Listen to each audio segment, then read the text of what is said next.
सुरुवातीला आपण काय करू पाहू. आपण सुरुवातीला सांगतो कोल्हापूर जिल्हा, सातारा जिल्हा, पुणे जिल्हा, त्याच्यानंतर अहिल्यानगर, त्याच्यानंतर आंबेगाव तालुका, जुन्नर तालुका, त्याच्यानंतर इकडे कराड तालुका, इकडे दोंड, बारामती, पाथर्डी, पैठण, वैजापूर, गंगापूर, शिर्डी, राहता ह्या परिसरात. त्याच्यानंतर इकडे बीड जिल्ह्यामध्ये कळंब तालुका, त्याच्यानंतर कळंब तालुका, धारूर तालुका, त्याच्यानंतर म्हणजे बीड जिल्ह्यात बऱ्याच ठिकाणी म्हणजे बऱ्याच ठिकाणी पाऊस पडणार आहे. त्याच्यानंतर लातूर जिल्ह्यात देखील खूप ठिकाणी पाऊस पडणार आहे, म्हणून हा अंदाज सर्व शेतकऱ्यांना लक्ष द्यायचा. नांदेड जिल्ह्यात देखील पाऊस पडणार आहे, म्हणजे 20 पासून ते 26 दरम्यान, म्हणून हा शेतकऱ्यांना अंदाज घ्यायचा. गारपीट देखील होणार आहे, पाऊस देखील पडणार आहे. लातूर जिल्ह्यात देखील गारपीट होणार आहे, बीड जिल्ह्यात देखील गारपीट होणार आहे, अहिल्यानगरकडे देखील खूप गारपीट होणार आहे. त्याच्यानंतर बारामती त्या साईडनं तर खूप गारपीट होणार आहे, बारामती पुणे जिल्ह्यात खूप गारपीट होणार आहे. त्याच्यानंतर संगमनेर त्या भागात देखील खूप गारपीट होणार आहे.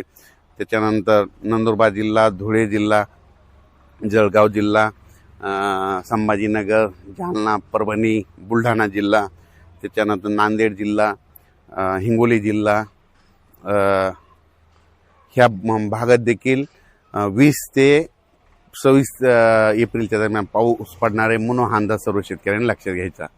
तसेच अमरावती जिल्हा, अकोले जिल्हा, वर्धा जिल्हा, भंडारा जिल्हा, त्याच्यानंतर यवतमाळ जिल्हा,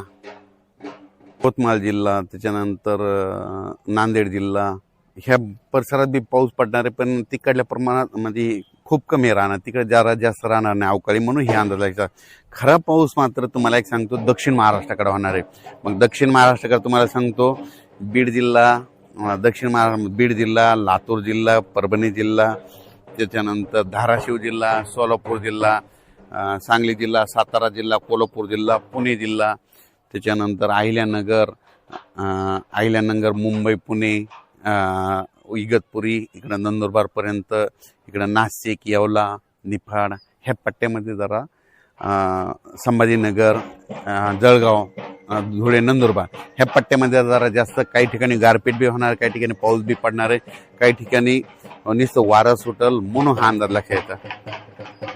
तसेच तेलंगणा आणि कर्नाटकमध्ये देखील खूप पाऊस पडणार आहे, काही कर्नाटकमध्ये तर खूप गारपीट होणार आहे, म्हणून हा अंदाज लक्षात यायचा. लातूर जिल्ह्यात देखील गारपीट होणार आहे, धाराशिव जिल्ह्यात गारपीट होणार आहे, सोलापूर जिल्ह्यात गारपीट होणार आहे, कोल्हापूरकडे देखील होणार आहे, साताऱ्याकडे देखील होणार आहे, पुणेकडे देखील होणार आहे, बारामती त्याच पट्ट्यात होणार आहे, बारामती 2 त्या पट्ट्यात देखील गारपीट होणार आहे, कडाष्टी बीडकडे त्या पट्ट्यामध्ये देखील काही भागात गारपीट होणार आहे, त्याच्या अहिल्यानगर जिल्ह्यात देखील गारपीट होणार आहे, म्हणून हा अंदाज सर्व शेतकऱ्यांनी लक्षात यायचा. म्हणजे सांगायचं झालं तर काही ठिकाणी गारपीट होईल, काही ठिकाणी भाग सोडून देईल, काही ठिकाणी वारं देखील सुटलं, म्हणून हा अंदाज सर्व शेतकऱ्यांनी लक्षात यायचा. आणि ज्यांचा कोणाचा कांदा असेल, हळद असेल, तर तुम्ही काय करा, आणखीन 2 दिवस म्हणजे उद्याची 18 आणि परवा दिवशी 19 2 दिवस आणखीन शेतकऱ्यासाठी चान्स आहे, म्हणून ही अंदाज लक्षात. 20 पासून मात्र राज्यात पावसाची व्याप्ती वाढत जाणार आहे, म्हणून हा अंदाज लक्षात घ्यायचा. आणि आज आहे 17 एप्रिल. आज पाहू शकता हे तांबडा आभाळ हे झालंय. जर तांबडा आभाळ झालं, आता तुम्हाला शेतकऱ्याला सांगतो ज्या ठिकाणी असं तांबडा आभाळ आज होईल, उद्या होईल की आणि परवा देखील होईल, 19 तारखेला होईल, त्या ठिकाणी वाटल्यास त्याचा फोटो काढून ठेवायचा. बघा 3 दिवसात पाऊस येते का नाही हे अंदाज तुम्हाला निसर्ग देत आहे. कांद्यावरचे जे शेतकरी आहेत उत्तर महाराष्ट्राखाली म्हणजे नंदुरबार जिल्हा, धुळे जिल्हा, जळगाव जिल्हा, नाशिक जिल्हा, निफाड जिल्हा, येवला तालुका, अंदोरसूर, त्याच्यानंतर शिर्डी, राहता, कोपरगाव, राहुरी त्या पट्टा, त्याच्यानंतर संगमनेर तालुका, त्याच्यानंतर इकडं बीड जिल्ह्यामधले कांद्यावाले शेतकरी, त्याच्यानंतर दोन जिल्ह्यातले कांद्याचे शेतकरी, पुणे जिल्ह्यातले कांद्याचे शेतकरी, सातारा जिल्ह्यातले कांद्याचे शेतकरी, त्याच्यानंतर कराड भागातले कांद्याचे शेतकरी, त्यांनी काय करायचं, आणखीन तुम्हाला उद्याच्या दिवस चान्स आहे झाकून, उद्या काढून दुपारपर्यंत झाकून. मात्र परवा मात्र सोमवारपासून मात्र राज्यात चांगलं पावसाचं स्वरूप वाढत जाणार आहे, म्हणून हा अंदाज लक्षात घ्यायचा.